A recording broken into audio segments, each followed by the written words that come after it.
Oke, assalamualaikum. Hai teman-teman, perkenalkan nama saya Uca. Saya adalah salah satu dosen di perguruan tinggi negeri di kota Semarang. Saya ingin membagikan cerita atau membagikan pengalaman mengenai pelatihan dasar CPNS online. Kok bisa? Gimana caranya? Terus kita ngapain aja ya? Oke, pertama-tama saya mau menjelaskan dulu mengenai. Oke, langkah pertama adalah kita mendaftar di website. Websitenya apa saja, tapi nanti ini tolong sesuaikan dengan instansi kalian, langkah-langkahnya seperti apa. Instansi saya adalah PTN di Kota Semarang. Kemudian dari Kemendikbud dan penyelenggaranya adalah pihak Bapelkes Kota Semarang.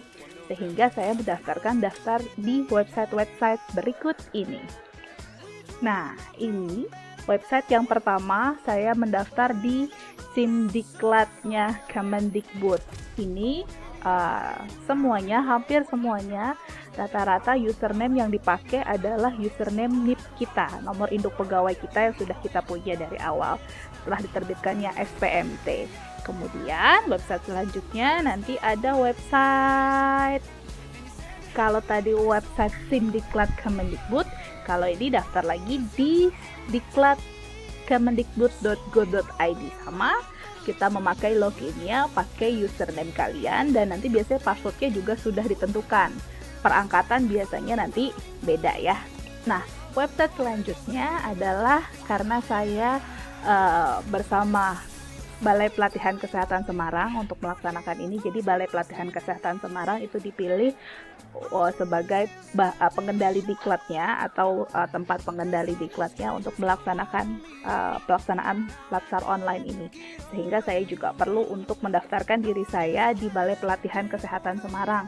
Makanya nanti tergantung institusi teman-teman semua siapa pengendali diklatnya atau pelaksana diklatnya nanti siapa.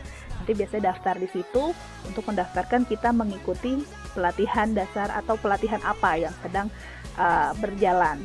Nah, kalau yang khusus yang ini, username-nya menggunakan NIK, nomor induk KTP kita yang dipakai.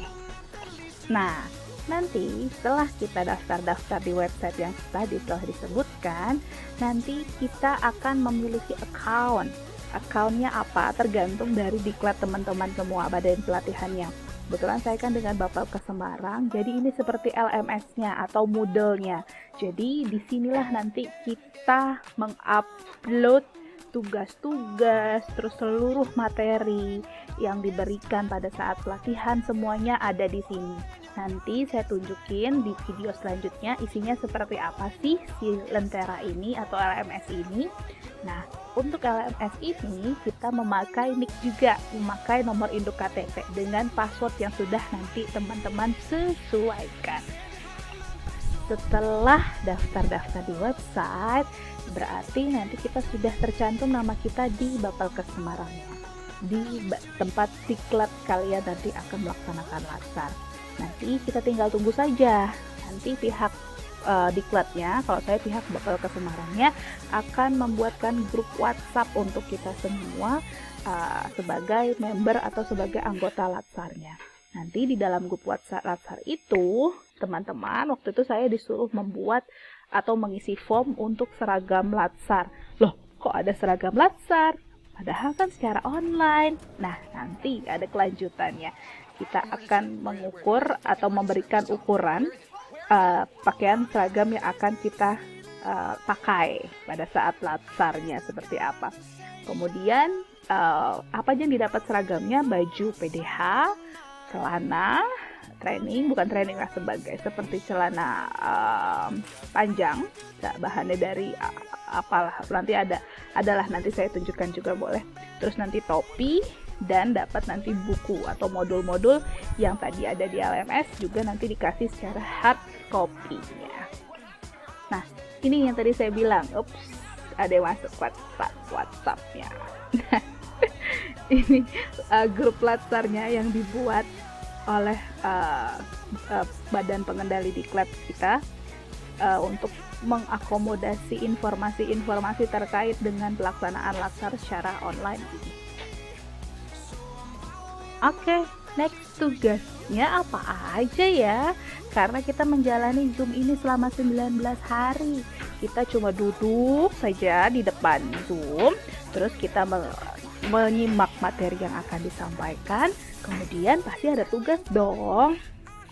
Oke, sebelum masuk ke tugas, saya mau sampaikan kisi-kisi. Kan kita online-nya pakai Zoom nih, 19 hari. Dari jam 8, most gak jam 8, kita harus mulai standby dari jam 7 pagi sampai jam 5 sore. Terkadang ada juga yang sampai jam 6 sore. Apa kisinya? Tolong terlibat aktif dalam diskusi pada saat pelaksanaan Zoom online.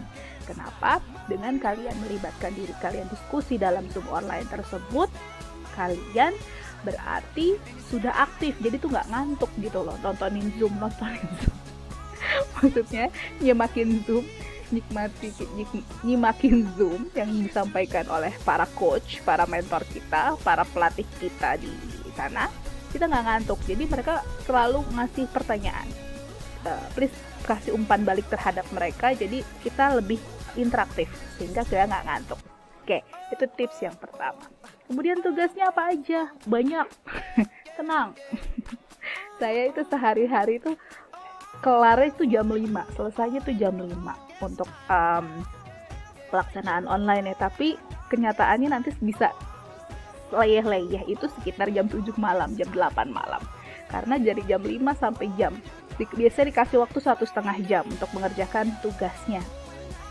Sekitar 6:30 baru upload di LMS yang tadi.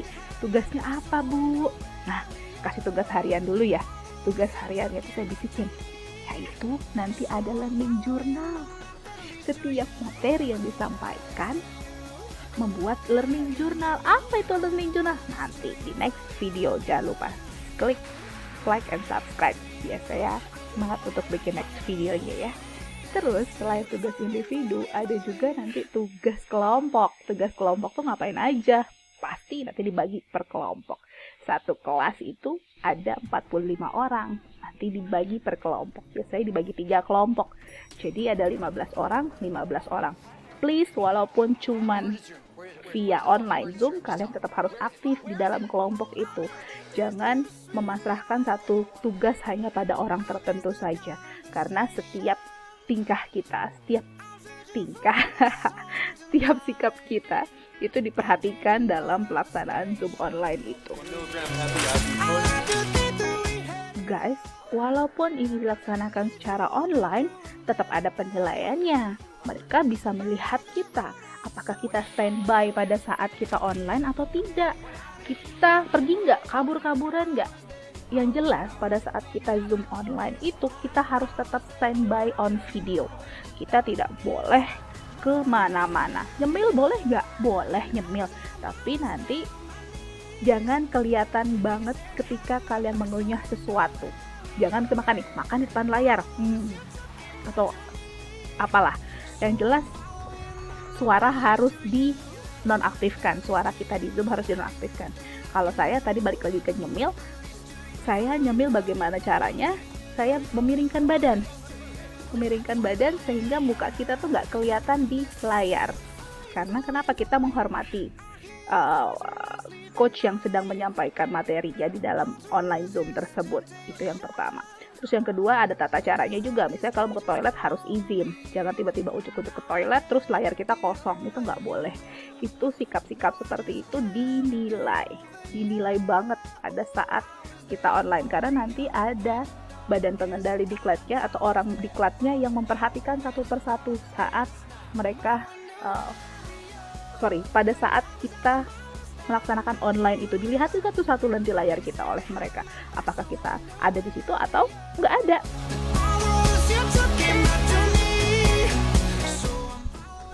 Oke, masuk ke topik apa aja sih yang perlu dipersiapkan dalam pelaksanaan online Zoom ini? Oke, persiapan yang pertama, kalian harus pastikan bahwa tempat kalian online itu nyaman. Dalam artian tidak terhalang oleh apapun. Biasanya belakangnya bisa dinding. Jadi usahakan tidak tempat lalu lalang orang. Jangan tempat belakangnya pintu kamar mandi, terus ketika anggota keluarga kita keluar dari kamar mandi, tampaklah di depan layar video. Itu tolong dikondisikan tempatnya. Memang nanti dikasih virtual background untuk kita memakai virtual background itu. Tapi nanti ada kelemahannya tersendiri virtual background.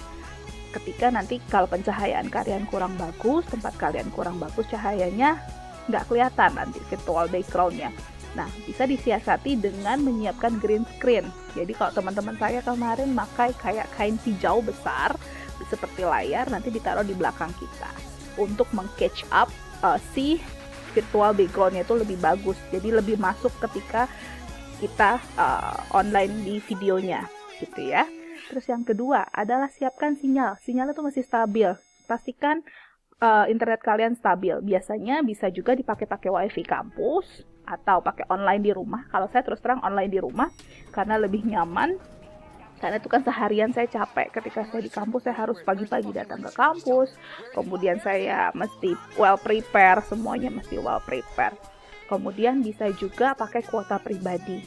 Kalau saya kemarin pakai kuota pribadi, jadi saya tethering dari kartu handphone saya. Itu sekitar habis 3-4 GB ya. Itu habis lumayan, tapi nggak apa-apa lah. Karena ini kan sekali seumur hidup pelaksanaan latsar ini, jadi harus benar-benar stabil kuota dan sinyalnya. Karena untuk terlibat dalam diskusi yang tadi saya kasih kisi-kisinya dalam setiap aktivitas di Zoom online, itu harus sinyalnya mesti bagus. Jadi ketika kalian menyampaikan pendapat, nggak putus-putus. Jadi maksud kita berdiskusi, apa yang mau kita sampaikan dalam diskusi itu nyampe. Dan terakhir, jangan lupa nomor absen. Nanti nomor absen tuh dikasih sama pelatihnya. Dikasih karena kenapa nanti penamaan di Zoom menggunakan nomor absen kita. Seperti itu. Oke, demikianlah video kali ini mengenai overview pelatihan dasar CPNS online tahun 2020. Semoga apa yang sudah saya sampaikan dapat bermanfaat oleh teman-teman semua dan dapat memberikan gambaran kepada teman-teman semua bagaimana sih pelaksanaan overview CPNS secara online. Insya Allah setelah ini saya akan buatkan tentang video-videonya secara detail. Oleh karena itu, jangan lupa untuk klik subscribe dan like serta komen di bawah ini. Feel free to contact me if you have a question about this. Thank you, see you. Assalamualaikum warahmatullahi wabarakatuh.